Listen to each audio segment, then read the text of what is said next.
G'day everyone, welcome back to the Aftershot. Today we're seeing if AI can actually make my travel photos look professional. We're putting two very different AI workflows to the test, using 4 of my favourite shots. First I had Gemini analyse my RAW files and give me a precise list of Lightroom Classic adjustments. I applied those manually to see if a human-in-the-loop approach still reigned supreme.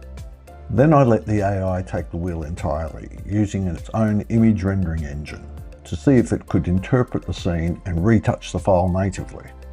The results? Well, they're surprising. Let's dive into the sliders and see which one deserves a spot on the front cover. So here you can see the prompt I've used to ask Gemini to analyze the photos and give me an edit list.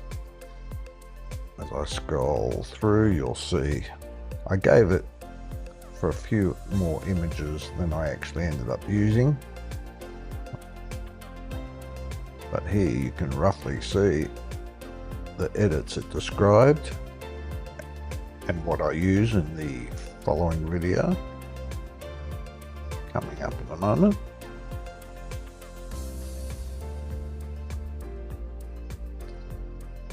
And then here I say, based on the above analysis, edit each image with Nanobanana, which is the internal image rendering engine.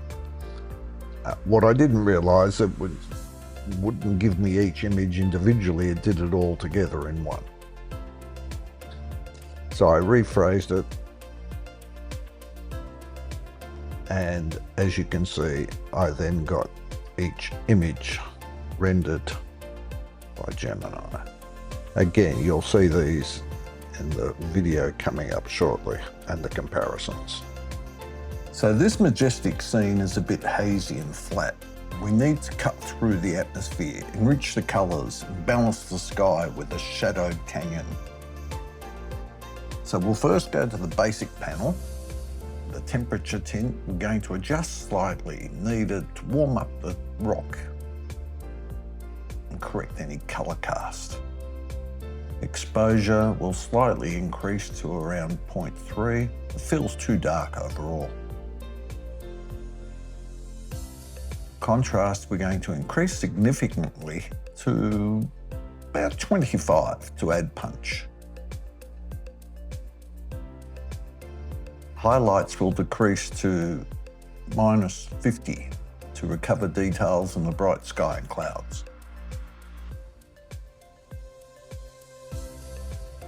Shadows we increase to 50 to reveal the details in the canyon walls and foreground.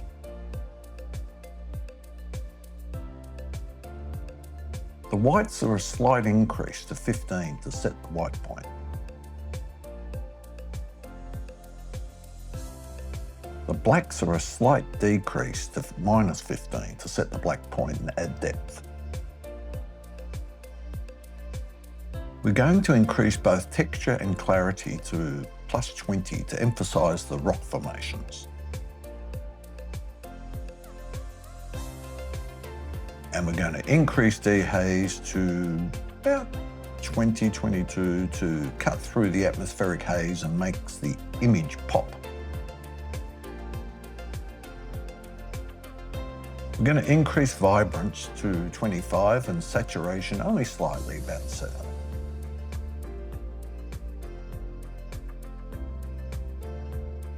Now we're going to create a gentle S-curve for added contrast.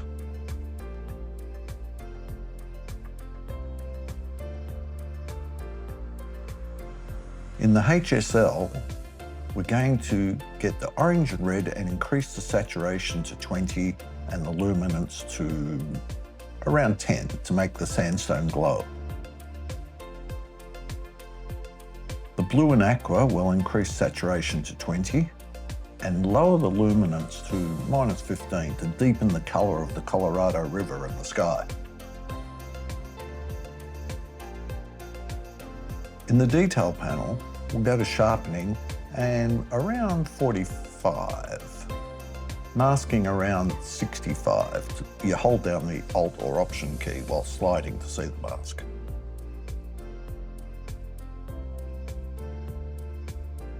This image is very underexposed, almost a silhouette. The goal is to recover the rich colours and textures of the canyon walls without blowing out the sky.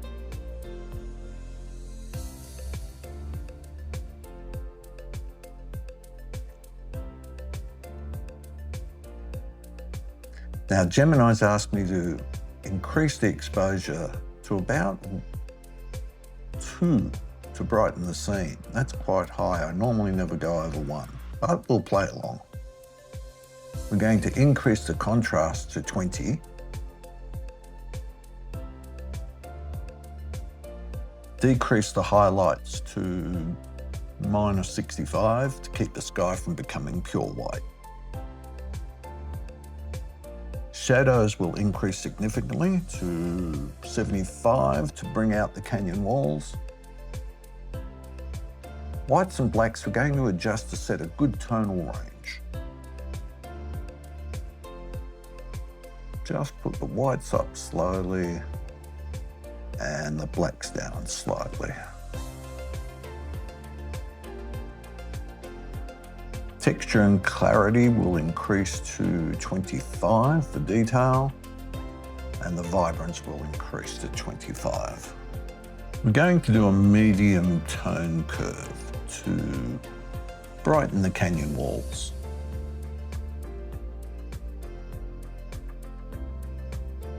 In the HSL, the orange and red, a large saturation here, around about 30, 35, and luminance to 25, 20, to bring back the vibrant colours of the sandstone. In the detail, the sharpening will be 45, and noise reduction 25. The subject is a bit dark and the light beam is intense. We need to balance the exposure to highlight the woman while keeping the magical quality of the light.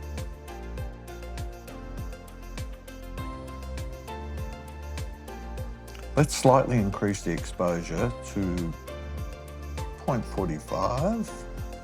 Contrast will increase to 20. Highlights will decrease to 50 to recover detail in the light beam and the upper canyon. Increase the shadows to 40 to brighten the woman and the lower canyon. We're going to increase texture and clarity to about 17. Vibrance will increase to 20. Moderate tone curve, we'll do the S curve. We'll just do a moderate tone curve here.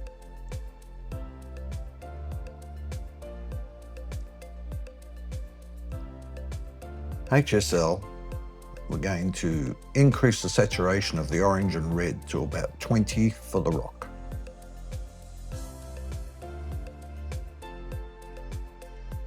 In detail, sharpening will be around 40.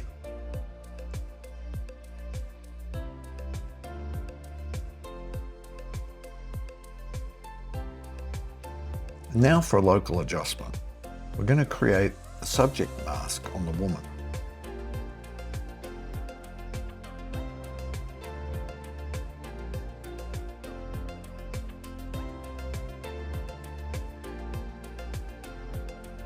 We're going to increase exposure to about 40, shadows 15, and slightly increase clarity and sharpness to make it pop.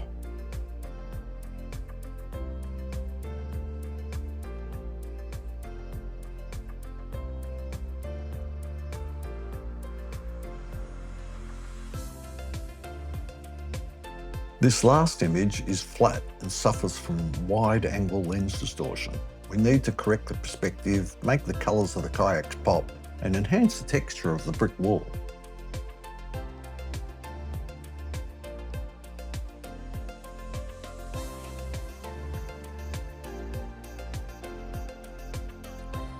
The AI has asked me to use the transform panel to click the auto or the vertical button to straighten the building lines.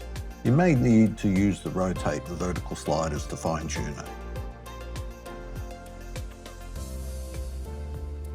In the basic panel, we're increasing the contrast to 25.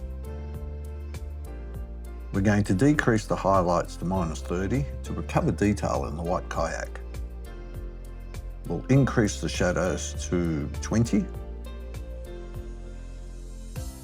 We're going to increase texture and clarity to 30 to really bring out the brick and kayak textures. Increase vibrance to 30 and saturation to 10. A medium S-curve for contrast. In the HSL, we'll get the red, orange, yellow, green and blue, and we'll individually increase the saturation to about 20-25 of each of these channels to make the different kayaks and the brick wall stand out. You can also adjust their luminance to make them brighter or darker as needed. Sharpening should be around 50 with moderate masking. Add a slight vignette around -15 to draw the eye to the centre.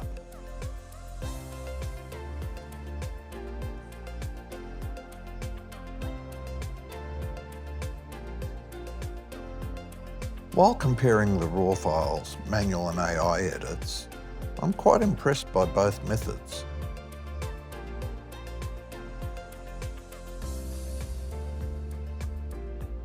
Some images turn out better using one approach, while other images work better with the opposite.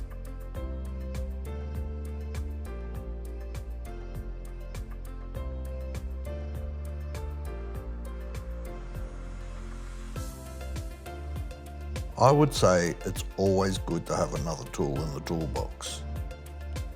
But I think I'll let the AI me have the final word.